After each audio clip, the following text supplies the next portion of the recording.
think, my mother had an expression, out of everything terrible, something good will come if you look hard enough for it. I think this presents us with some significant opportunities to make some real changes. We are at an inflection point, I believe, in the world economy. You heard him say, make changes, right?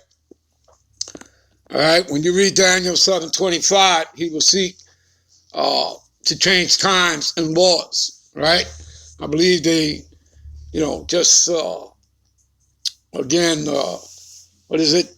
created that daylight savings time will always be in place now, right?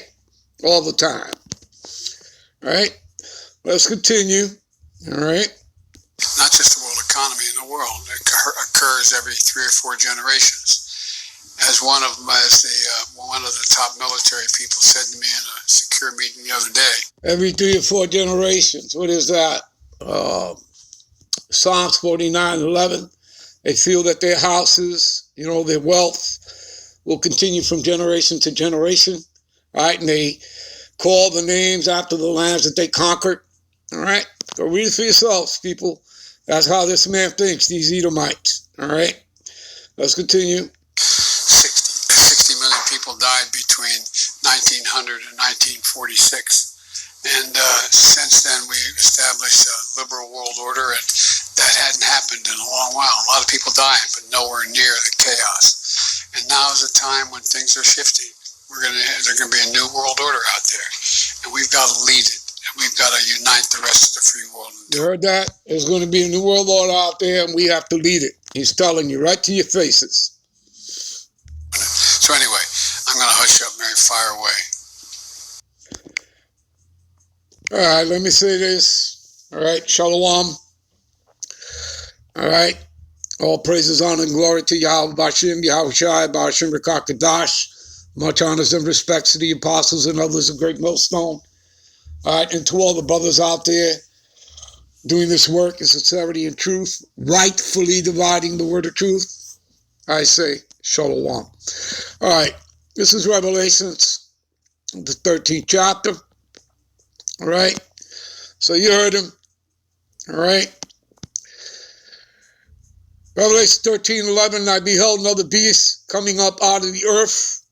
All right, that would be,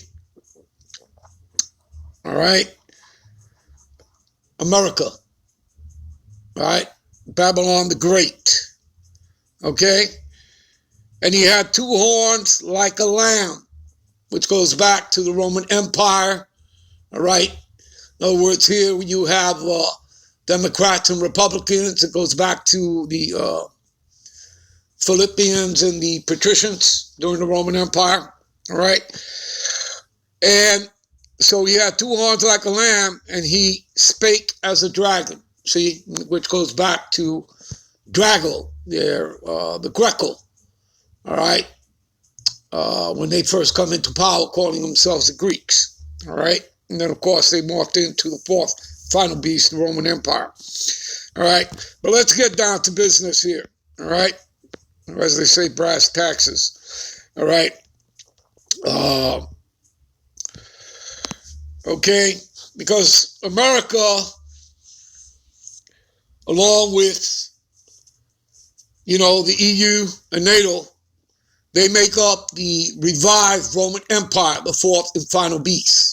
Okay, the revived Roman Empire. And you people should know that. All right. Anyway, let's continue here. All right. So he had power to give life unto the image. All right. The image is that of the Roman Empire. Okay. You understand, people of the 4th beast. All right. And that the image of the beast should both speak and cause that as many as would not worship the image, right? Its ways, its customs, right? That they should be killed. See? Prophecy, right? This is what's getting ready to happen. All right? Verse 16. Okay, this is the ultimate agenda here. And again, my title for this will be News and Prophecy. Esau's endgame. What is his endgame? It's right here for you. All right? And he causes all, both small and great, rich and poor, free and bond, to receive a mark. All right?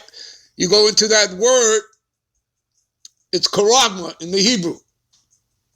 All right? To receive a mark in their right hand or in their forehead. If you people want to really get into it, because there's certain words we can't say, okay, go to Google, put in Elon Musk, okay, and what do you call it? Give me a minute.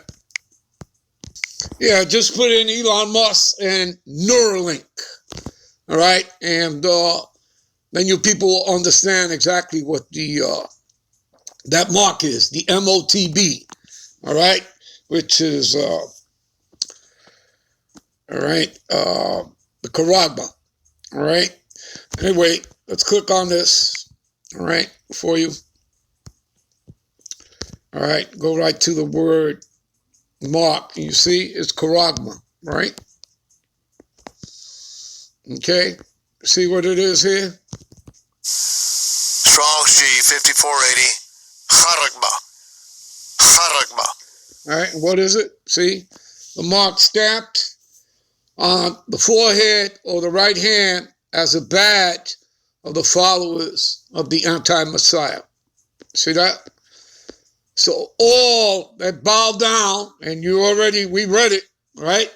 If you don't bow down, all those that don't bow down shall be killed, right? See? A badge of servitude, slavery, okay? Okay, it's,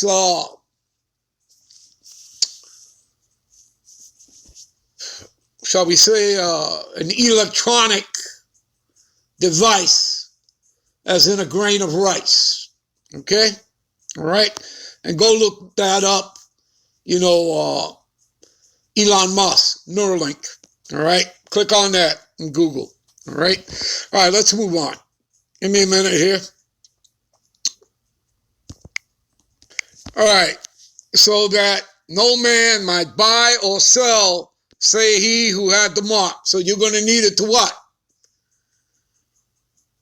In order to participate in this society, okay?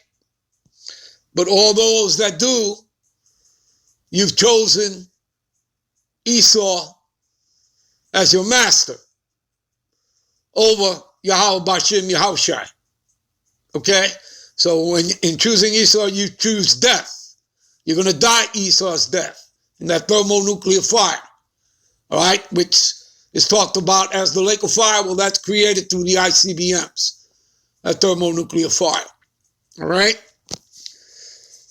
And you can read about it in the next chapter, Revelations 14 and 10. Go read about what's going to happen to you if you take it. All right? All right, so no man might buy or sell, say he who had the mark, or the name of the beast, or the number of his name. There you go, people. All right? And here is wisdom. Let him that have understanding count the number of the beast, for it is the number of a man, and his number is 603 666. All right? Got that, people? All right, we're moving on. Give me a minute. All right, so now you know what Esau's endgame is. All right? And now we're going to get into the rest of it as being his destiny. All right? This is Lamentations 4:22. The punishment of thy iniquity is accomplished, O daughter of Zion. So this is the Lord assuring you Negroes, Latinos, and Native Americans that make up 12 tribes. He will no longer carry thee away into captivity. He will visit thy iniquity, O daughter of Edom. See, there's an inquisition that is going on. All right? Esau is on trial. All right?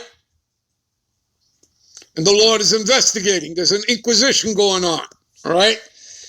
He will discover thy sins. And again, he's being exposed on every level. All right? His skirts are being lifted up. All right? Let's give you Nahum 1 and 9 to back this up. Give me a minute. Nahum 1 and 9. What do ye imagine against the Lord? He will make an utter end.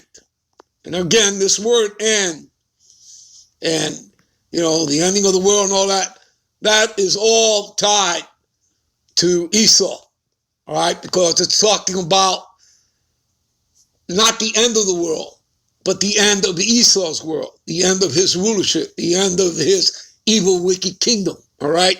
His reign of terror will come to its end, all right? And that's what you're witnessing, all right? So affliction shall not arise up a second time. See, you're not going to go back into captivity. And let me give you one more, all right? Because this gives you a precept to take you to 137, all right, in Psalms. So let's do that. Give me a minute. So this is a precept to what we just read. O daughter of Babylon, or rather, let me start at verse 7.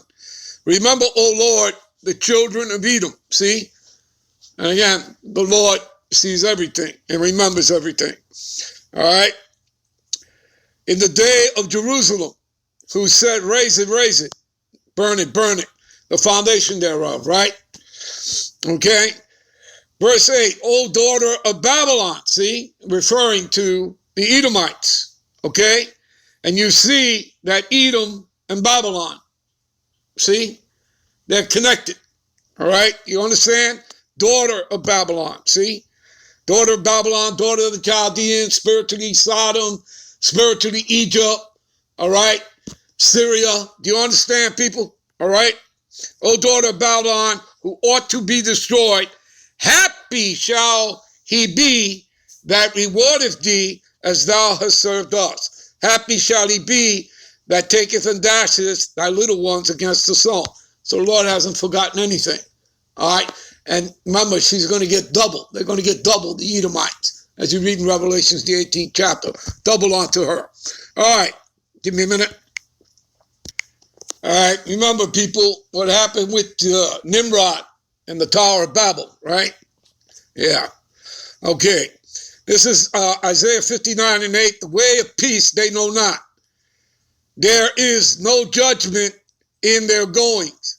They have made them crooked paths. Whosoever goeth therein shall not know peace. Remember, Yahushai is the Prince of Peace.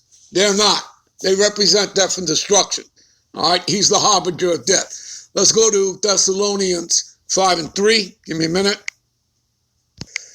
All right, Thessalonians 5 and 3. For when they shall say peace and safety, then sudden destruction cometh upon them, as travail upon a woman with child, and they shall not escape. You see that? All right? And let's understand something, people, all right? As it says in, what is that, Job, the 20th chapter, right around the 22nd verse, all right? At the height of his sufficiency, at the height of his power, when he's about to fill his belly, well, the Lord's going to smack the plate and the fork right out of him and rain what? Rain the ICBMs upon him, all right? That iron weapon, all right? And it shall thrust him through. There you go, people. All right? We'll be right back with part 2. Shalom.